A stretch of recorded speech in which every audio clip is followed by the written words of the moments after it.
நாளென் செய்யும் வினிதானின் செய்யும் என நாடி வந்து கோழியன் செய்யும் கொடுங்கோற்றியன் செய்யும் குமரேசர் இரு தாளும் சிலம்பும் சதங்கையும் தண்டையும் சண்முகம் தோளும் கடம்பும் எனக்கு முன்னே வந்து தோன்றினே. உலகமெங்கும் வாழ்ந்து கொண்டிருக்கும் ஸ்ரீ குபேரன் டிவி நேயர்களுக்கு சைதை ராஜாவின் அன்பான வணக்கங்கள். நாம் இப்பொழுது இந்த எபிசோடில் தமிழ் மாதம் கார்த்திகை மாத ராசி பலன்களை பார்க்க இருக்கிறோம். வாக்கிய பஞ்சாங்க அடிப்படையில் 12 ராசிகளுக்கும் கிரகங்கள் எப்பேற்பட்ட பலனை வழங்கப் போகிறது என்பதை ஒவ்வொரு ராசியாக பார்க்கலாம் வாங்க. இப்போது நாம் இந்த எபிசோடில் மிதுன ராசியை பார்க்க போகிறோம்.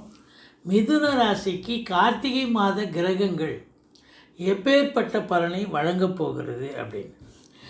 இது மிதுன ராசி காலபுருஷனுக்கு 3வது ராசி. மிருக சீரிஷம் 3-4 பாதங்கள், திருவாதிரை 1 முதல் 4 பாதங்கள், புனர்பூசம் 1, 2, 3 பாதங்கள் வரைக்கும் உள்ளடக்கியது இந்த மிதுன ராசி. இந்த ராசிநாதன் உங்களுக்கு எங்கே இருக்கிறார் அப்படின்னு பார்த்தீங்கன்னா, விருச்சிகத்தில் 6ஆம் இடத்துல 11 நாள் இருக்கிறார். ஆனால் குரு பார்வையில் இருக்கிறார். அதே நேரத்தில் உங்களுக்கு 18 நாள் தனுசில் 7ஆம் இடத்துல போய் அமர்ந்திருக்கிறார். இதில் பார்த்தீங்கன்னு சொன்னால் 13 நாள் செவ்வாய் இங்கே இருக்கிறார் இல்லையா. புதன் 11 நாள் விருச்சிகத்தில் இருக்கிறார். அப்போது அந்த 11 நாள் பார்த்திங்கன்னா செவ்வாயும் புதனும் பரிவர்த்தனை யோகத்துக்கு வந்துடுறாங்க. ஸோ பார்த்தீங்கன்னு சொன்னால் முதல் 11 நாள் அமக்கலமாக தான் இருக்குது. அடுத்த 18 நாள் பார்த்திங்கன்னா அவர் 7ஆம் இடத்துல போய் அமர்ந்து தனுசிலிருந்து தன்னுடைய வீட்டையை பார்க்குறார். அப்போது மொத்தத்தில் பார்க்கும் பொழுது ராசிநாதன் நல்ல நிலையில் இருக்கிறார். முதல் 11 நாள் பரிவர்த்தனை யோகத்தில் ஆட்சியில் இங்கே அமருகிறார் மிதுனத்தில். அடுத்தது மிதுன ராசியை பார்க்குறார் தனுசில் இருந்து. அப்போது கௌரவம், புகழ், அந்தஸ்து, செல்வம், செல்வாக்கு, தன்னம்பிக்கை அதிகரிக்கக்கூடிய ஒரு காலகட்டம். இந்த மிதுன ராசி அன்பர்களுக்கு பேரு புகழ், சமூகத்தில் சம்பளம் வாங்காமல் வேலை பார்ப்பாங்க ஒரு சிலர், அவங்களுக்கெல்லாம் ஒரு அற்புதமான ஒரு காலகட்டமாகத்தான் இது அமைகிறது. உங்களுடைய சொல்லுக்கும் செயலுக்கும் வீட்டில் மட்டும் இல்லைங்க, வேலை பார்க்குற இடத்துலையும் சரி, நட்பு வட்டாரத்திலையும் சரி மதிப்பு மரியாதை கண்டிப்பாக கூடும். 2ஆம் இடத்தை குரு பகவான் தனக்காரகன் பார்க்கிறார். அப்போது தன பிராப்தி உண்டு, குடும்பத்தில் மேன்மை உண்டு, பொருளாதார மேன்மை, குடும்ப மேன்மை கண்டிப்பாக இருக்குது. நல்ல பண வரவு, பொருள் வரவு திருப்திகரமாக இருக்கக்கூடிய ஒரு நிலை. குடும்பத்தில் வீட்டில் பார்த்திங்கன்னா சுப நிகழ்ச்சிகள் நடத்துவார்கள், அல்லது வெளியார் சுப நிகழ்ச்சிகளுக்கு கூட சென்று விட்டு வரக்கூடிய ஒரு அமைப்பு இருக்குது. ஃபைனான்ஸையே தொழிலாக செய்யக்கூடிய இந்த மிதுன ராசி அன்பர்கள் ரொம்ப பிரகாசமாக இருக்கக்கூடிய ஒரு மாதம் இந்த மாதம். மற்றபடி உங்களுக்கு ஆரம்ப கல்வி பயிலும் மாணவியர்கள் சரி, நல்லா படிக்கக்கூடிய ஒரு அமைப்பு நிச்சயமாக இருக்குது. கணவன் மனைவி ஒற்றுமை அதிகரிக்கும். ரொம்ப அதுதாங்க. திருமணம் கைகூடும். திருமண வயதில் இருப்பவர்களுக்கு திருமணம் கைகூடக்கூடிய ஒரு அமைப்பு.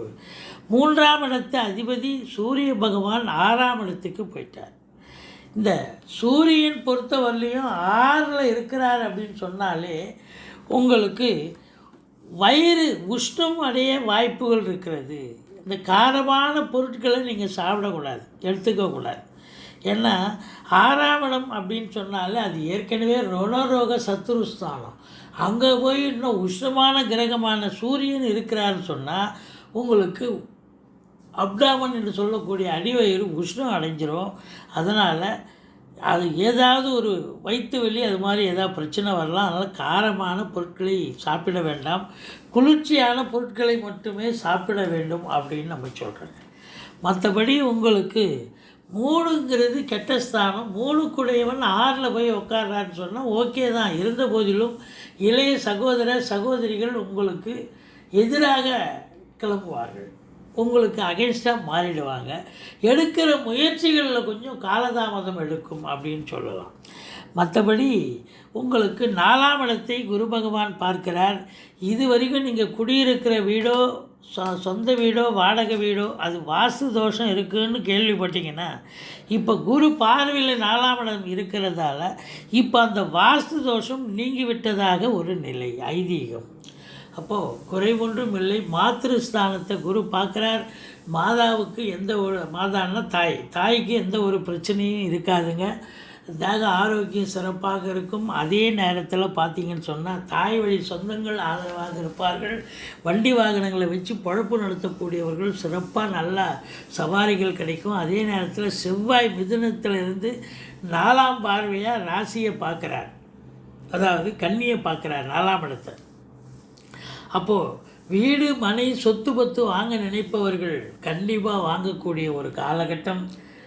மற்றபடி பார்க்கும் பொழுது உங்களுக்கு கல்வியிலும் மாணவர்களும் நல்லா படிப்பாங்க. சுகஸ்தானம் இந்த மிதுன ராசிக்கு இந்த கார்த்திகை மாதம் சுகஸ்தானம் திருப்திகரமாக இருக்கும். குடும்பத்தில் பிள்ளைகள், வீட்டிற்கு வரக்கூடிய விருந்தாளிகள், நண்பர்கள் எல்லோராலையும் குடும்பத்தில் சந்தோஷம் பிறக்கக்கூடிய ஒரு மாதம் இந்த கார்த்திகை மாதம் இந்த மிதுன ராசி அன்பர்களுக்கு. ஆனால் 5ஆம் இடத்தில் கேது பகவான் இருக்கிறார். 5ல் கேது இருக்கிறது ஒரு மைனஸ் தாங்க.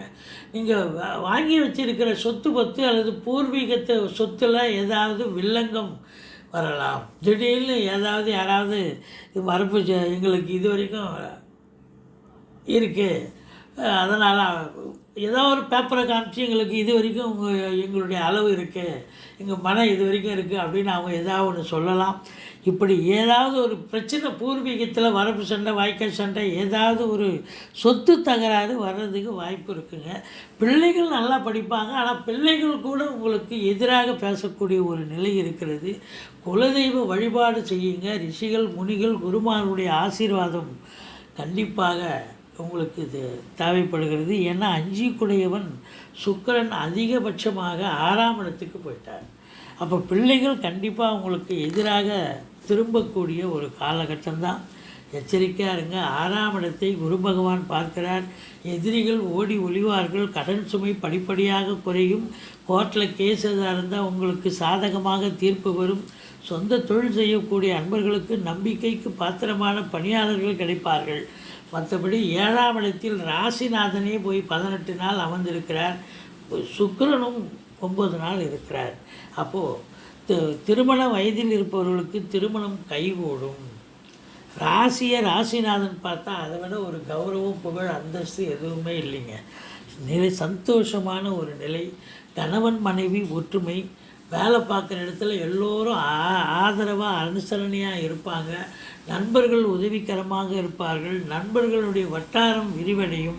மற்றபடி அடுத்தது பார்த்திங்கன்னா சனி பகவான் பொறுத்தவரையிலும் இந்த மிதுன ராசிக்கு ஒரு மைனஸ் தாங்க. இந்த மிதுன ராசிக்கு இது நாள் வரைக்கும் சனி பகவான் வக்ரகதியில் இருந்தார். கடந்த ஒரு 4 மாத காலமாக உங்களுக்கு எந்த ஒரு பிரச்சனையும், அஷ்டமத்து சனியினுடைய வீரியம் இல்லாமல் சந்தோஷமாக இருந்தீங்க. ஆனால் இப்போது இந்த சனி பகவான் வக்ர நிவர்த்தி பெற்று நேர்கதியில் சஞ்சாரம் செய்வதால் இப்போ இந்த மிதுன ராசிக்கு அஷ்டமத்து சனியினுடைய வலிமை அதிகமாகி விடுகிறது. அதனால் சங்கடம் தீர்க்கும் சனி பகவானே மங்களம் பொங்க மனம் வைத்தருள்வாய் சச்சரவின்றி சனீஸ்வர தேவே இச்சகம் வாழ்க இன்னருள் தாத்தா. இந்த சுலோகத்தை சொல்லுங்கள். சனிக்கிழமை தோறும் எள்ளெண்ணெய் தீபம் இட்டு வாருங்க. சனி பகவானால் நிச்சயமாக இந்த மிதுன ராசிக்கு கொஞ்சம் ப்ராப்ளம் தான், தீய பலன்கள் நடக்கும் தான். அதனால் நீங்கள் சனி பகவானை பிரீத்தி பண்ணுங்கள். மற்றபடி உங்களுக்கு தந்தைக்கும் உங்களுக்கும் கூட கருத்து வேறுபாடு வரும். தந்தை வழி சொந்தங்கள் கூட உங்களுக்கு பகைமை பாராட்டுவார்கள். நீங்கள் வேலை பார்க்குற இடத்துலையும் விழிப்புணர்ச்சியோடு இருக்கணும். ஏன்னா அஷ்டமத்து சனி அப்படின்னு சொன்னாலே ஆட்டி பட வைக்கும், அசிங்கப்பட வைக்கும். வியாபாரம் சொந்த தொழில் பண்ணுறவங்களுக்கு தொழில் பண்ணுற இடத்துல நீங்கள் கொடுக்க வேண்டிய காசை கரெக்டாக கேட்டு வாங்குவாங்க. ஆனால் அங்கேருந்து வர வேண்டியதாக இருந்தால் காலதாமதமாகும்.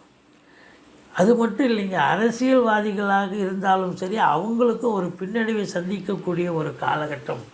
வீட்டில் சரி, வெளியிலையும் சரி, நட்பு வட்டாரத்திலும் சரி, இந்த அஷ்டமத்து சனி உங்களுக்கு சொல்லணும்னா பிரச்சனைகளை கொண்டு வரும். அதனால் நீங்கள் விழிப்புணர்ச்சியோடு இருந்தீங்கன்னு சொன்னால் எந்த ஒரு பிரச்சனையும் நீங்கள் பெருசாக இப்படி ஆகிடுமோ அப்படி ஆகிடுமோன்னு நீங்கள் எச்சரிக்கையாக இருந்துட்டிங்கன்னா எந்த பிரச்சனையும் உங்களுக்கு கடுகு போல தான் தெரியும் அப்படின்னு சொல்கிறோம். மற்றபடி உங்களுக்கு 10ஆம் இடத்தில் குரு பகவான் இருக்கிறார். இது மாபெரும் சிறப்புங்க. இது நாள் வரைக்கும் அவர் குரு வக்ரத்தில் இருந்தார். தொழில் உங்களுக்கு ஒரு சிலருக்கு தொழில் மாற்றம், உத்தியோக மாற்றம் இப்படிலாம் இருந்துச்சு. இல்லை அதே நேரத்தில் பார்த்தீங்கன்னு சொன்னாக்கா உங்களுக்கு ஒரு சிலருக்கு வேலைக்காக முயற்சி பண்ணியிருப்பீங்க, வேலை கிடச்சிருக்காது. இப்போ 10ஆம் இடத்து அதிபதி 10ல் ஆட்சி பெற்றிருக்கிறார். அதனால் அவர் சொந்த வீட்டில் அவர் ஆட்சி பெறுவதால் உங்களுக்கு என்ன அப்படின்னா இந்த 10ஆம் இடம் ரொம்ப சிறப்பாகிடுது. வேலைக்காக முயற்சி செய்யக்கூடிய அந்த மிதுன ராசி அன்பர்கள் கண்டிப்பாக முயற்சி பண்ணுங்கள், வேலை வாய்ப்பு கிடைக்கும். ஏதாவது இன்டர்வியூ வந்ததுன்னா அட்டன் பண்ணுங்கள், நிச்சயமாக சக்ஸஸ் ஆகும். மற்றபடி உங்களுக்கு சொந்த தொழில் பண்ணுறவங்க நம்பி கடன் வாங்கி தொழிலில் போடுங்க. தொழில் நல்ல அபிவிருத்தியாகும், நல்ல லாபத்தை ஈட்டி தரும். மற்றபடி அரசு உத்தியோகம், தனியார் துறையில் வேலை பார்க்குறவங்க, மேலதிகாரி சக ஊழியர்களுடைய டார்ச்சர்கள் இல்லாமல் சந்தோஷமாக வேலை பார்க்க முடியும். ஒரு பக்கம் அஷ்டமத்து சனி பிரச்சனை கொடுத்தாலும் இந்த குரு பகவானும் ராகு பகவானும் உங்களுக்கு இந்த மிதுன ராசி அன்பர்களுக்கு அளப்பரிய பலனை தர இருக்கிறார்கள். மற்றபடி தொழில்துறை உத்தியோகத்துறையில் இருக்கிறவங்களுக்கு எந்த ஒரு பிரச்சனையும் இல்லாமல் இந்த குரு பகவான் பார்த்துக்கொள்வார். நீங்கள் 11ல் ராகு இருக்குது, இது சூப்பருங்க. மேஷ ராகு, மேடான ராகு. அது தாண்டி உங்களுக்கு 11ஆம் இடத்து ராகுன்னு அதுக்கு ஒரு தனி 11ல் ராகு இருக்க கொடுத்து வைக்கணுங்க. அப்போது உங்களுக்கு அந்த ராகுக்கு வீடு கொடுத்த செவ்வாய் வர வக்ரகதியில் இருக்கார். அப்போது உங்களுக்கு ராகு பகவான் அளப்பரிய ஒரு பலனை தருவார். எப்படி அப்படின்னு பார்த்தீங்கன்னு சொன்னால் உங்களுக்கு நிலம் சம்பந்தப்பட்ட, அதாவது பூமி காரகன் இல்லையா, பூமி சம்பந்தப்பட்ட தொழில் செய்யக்கூடிய அன்பர்களுக்கு ஒரு பிரகாசமான ஒரு சந்தோஷமான ஒரு காலகட்டம். அதுவும் வெளியூர், வெளிநாடு, வெளி மாநிலம் செல்ல நினைக்கும் அன்பர்கள் கூட சிறப்பாக செல்லலாம். அங்கே போய் வேலை வாய்ப்பு கிடைக்கும், தொழில் சிறப்பாக விளங்கும். உயர்கல்விக்காக சென்றவர்கள் கூட சொல்லலாம், நல்லா படிக்கக்கூடிய ஒரு அமைப்பு இருக்குங்க. 11ஆம் இடத்து ராகு உங்களுக்கு பாருங்கள், வீடு, காரு, பங்களான்னு எல்லா நகைகள் எல்லாத்தையும் வாங்கி தருவார். புது கடனை வாங்குவீங்க, கடன் கட்டுக்குள் இருக்கும். 11ல் ராகு இருந்தால் வீட்டில் இருக்கக்கூடிய பெரியவர்கள் உறுதுணையாக ஆதரவாக செயல்படுவார்கள். இந்த ராகு பகவான் உள்நாட்டு வாணிபம், வெளிநாட்டு வாணிபம், ஏற்றுமதி இறக்குமதியாளர்கள், ஷேர் மார்க்கெட்டில் இன்வெஸ்ட் பண்ணுறவங்க, ஸ்பெக்குலேஷன் பண்ணுறவங்க, ஆன்லைன் பிஸ்னஸ் பண்ணுறவங்க, ஹோட்டல் பிஸ்னஸ் பண்ணுறவங்க, இவங்களுக்கெல்லாம் ஒரு பொற்காலமாகத்தான் அமைகிறது. மற்றபடி நீங்கள் இந்த மிதுன ராசிக்கு 16 நாள் 11க்குடையவன் 12ல் இருக்கிறார். அசையா சொத்துக்கள் மூலம் செலவினங்கள் ஏற்படும். சகோதரர்களால் கூட சில பிரச்சனைகள் வரலாம், இல்லை செலவினங்கள் ஏற்படலாம், இல்லை அவங்க தேக ஆரோக்கியம் பாதிக்கப்படலாம். மற்றபடி உங்களுக்கு இந்த மிதுன ராசி அன்பர்களுக்கு இந்த கார்த்திகை மாத பலனை பார்க்கும் பொழுது மிக சிறப்பான ஒரு காலகட்டம்.